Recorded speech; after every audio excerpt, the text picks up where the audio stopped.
Hello and welcome to another interview as part of the 2020 International Climate Action Challenge. And I'm very happy to be here with you today. We'll be talking with Jim Sandoe of the Citizens Climate Lobby, Lancaster, Pennsylvania in the US. And Jim came on as a mentor. And I don't know if you know this, Jim, but a couple of the other voter outreach projects started because of you. Yeah. Yeah, and so then Jim, their group did two different initiatives, one around voter outreach and one around tree planting. So let's take what were your actual goals when you first were starting with both of these? We started with our goal for Get Out the Vote was 1,000 contacts by either letter, phone call, or postcard. And then we upped that twice and ended up at 2,500. And we ended up somewhere north of 3,000. And we're still, now that we're doing postcards for Georgia, we'll probably hit 4,000. Wow. And I think, so was all of yours postcards or was some of it phoning or postcards No, and we did have letters? phone banking, and we also had the letter writing.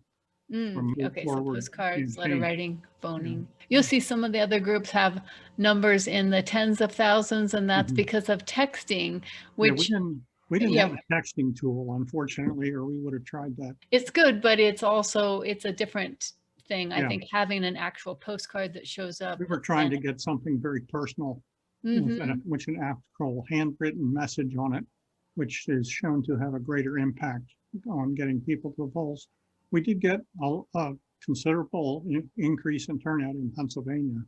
I don't know, some of it was generic because of the interest in the election, but I'm hoping we drove some of it. Yeah, that I think that feels so good. I know I've talked with several of the voter outreach teams who said that those numbers, it's very small, the very small impact that we can make, but all these races were so close that I do think everybody that pitched in and spent hours here and there and bought stamps or made calls really did make a difference. Then what about your other initiative with the tree planting? What was your goal there? That was our Earth Day project, which got canceled. And our goal was to plant 1,000 trees on the campus of Case, New Holland, which is a large farm equipment manufacturer in Lancaster County. And they do Case farm equipment and New Holland farm equipment, which you see all over the world. And they have a very large campus with a lot of open space. And one of our members of our leadership team works there on their sustainability committee. And we came up with this proposal, and he took it to them, and they accepted the project to plant 1,000 trees. It was going to be done on Earth Day. But of course it got postponed, and it ended up being done last Wednesday.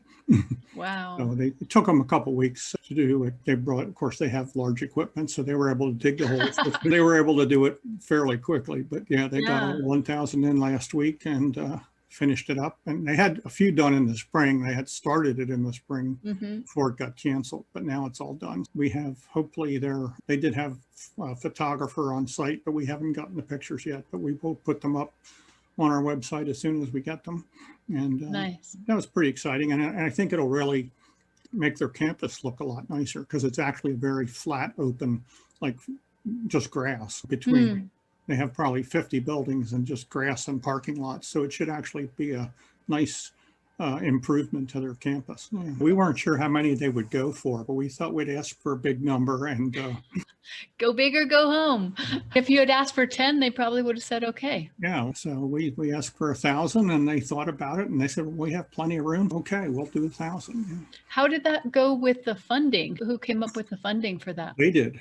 Wow. They self-funded it. All we did was make the ask, and Scott, our board member, was on this committee that helped arrange it, but they did most of the labor with their own workers, and they had their own equipment, and they got several different nurseries to give them trees at incredibly low prices. Because that's actually a really great model for other people to think about, is to go to these larger campuses and just ask them to plant trees. And I'm sure you guys, as you said, you're going to be promoting their efforts and talking about it and sharing what they've done, so they get something out of it. And the nice part is they have campuses all over the world. So we're hoping now Scott's going to go back and say, okay, we did New Holland. Why don't we do our campus in Italy? Or why don't we do our, so we're going to, Right. So now the that they've pilot, seen yeah, how nice it looks in New Holland, we're hoping that will continue.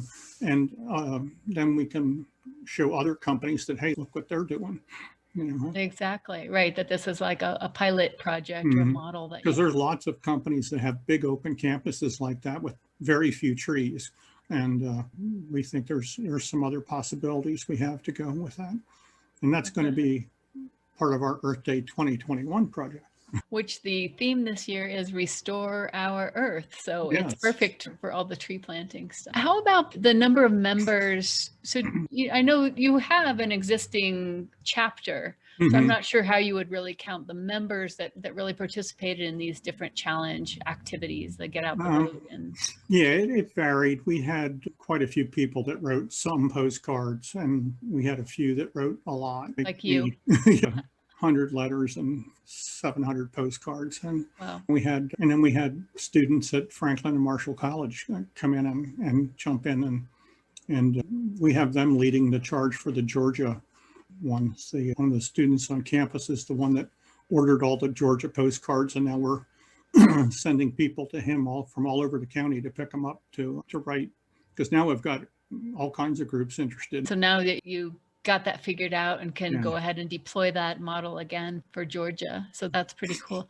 So what other kinds of impact? I know you said voting was up in Pennsylvania, getting the trees. Do you think that it had any other impact for your chapter participating in the challenge in this way? I think it was a morale booster. We could tell when we brought it up in the monthly meetings that people were excited about it. And some of them that said, oh, I didn't get to that last month, but I'm going to do it this month. I'd make a screen share of how many people, of who did how many, and push people to, oh, I can't let him beat me. So we had some competition going. You can't keep that up forever, but having a restricted time period where, okay, between now and the election. Yeah, it's nice. We had a definite cutoff time, which now got extended to January. Right. Very focused group so far. Yeah. Yeah. And how about the challenge itself? Were there parts of the challenge that were helpful to you between either the book, the workbook, the check-ins, or anything in particular?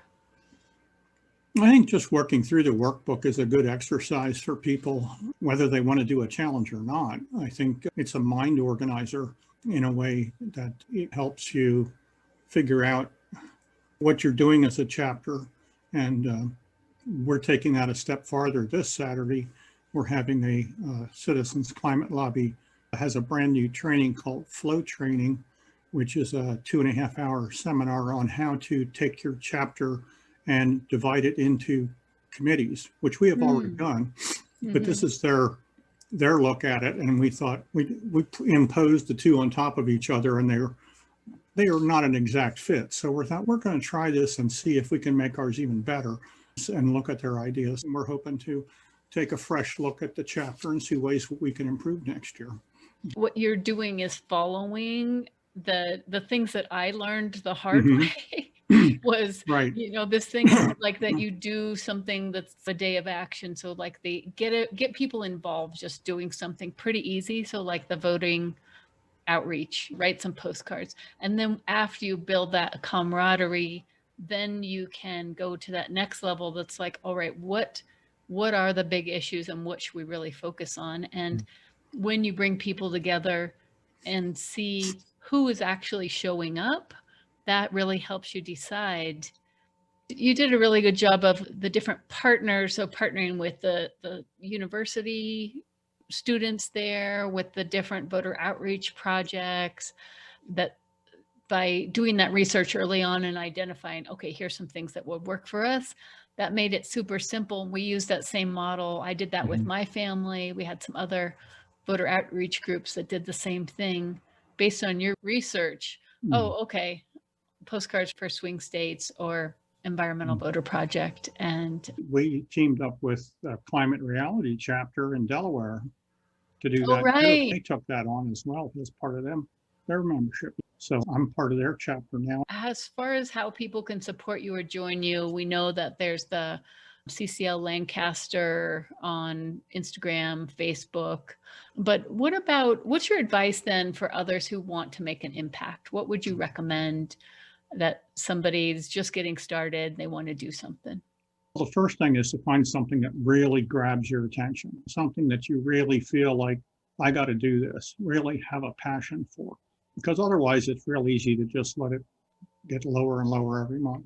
So you got to find something that really clicks your button, and then go to different groups. Before we started Citizens Climate Lobby, we went to a lot of different climate groups, and we went and we picked and we choose, and we liked this and we didn't like that, and we put all the things together, and that's how we started our group. But you don't necessarily have to you start a new group. There's groups out there, so go visit them. Go for a month or two, see that this is the kind of group you want to join. Go to all of them and see, okay, this is the one that I think works for me. This is the one, and that's what we encourage people to do. You don't have to join. We're inviting you to come to our call and see what we're all about. And if you would like to get a monthly update, yes, we'll put you on our mailing list. And if you're not, okay, we'll keep looking, because we don't want you to stop just because you're not interested in what we do. Try to check out some of the other groups. Check out Sierra Club, check out Climate Reality. There's other groups that are out there that are doing good work, and there's one that'll fit you. Yeah, so that's good advice.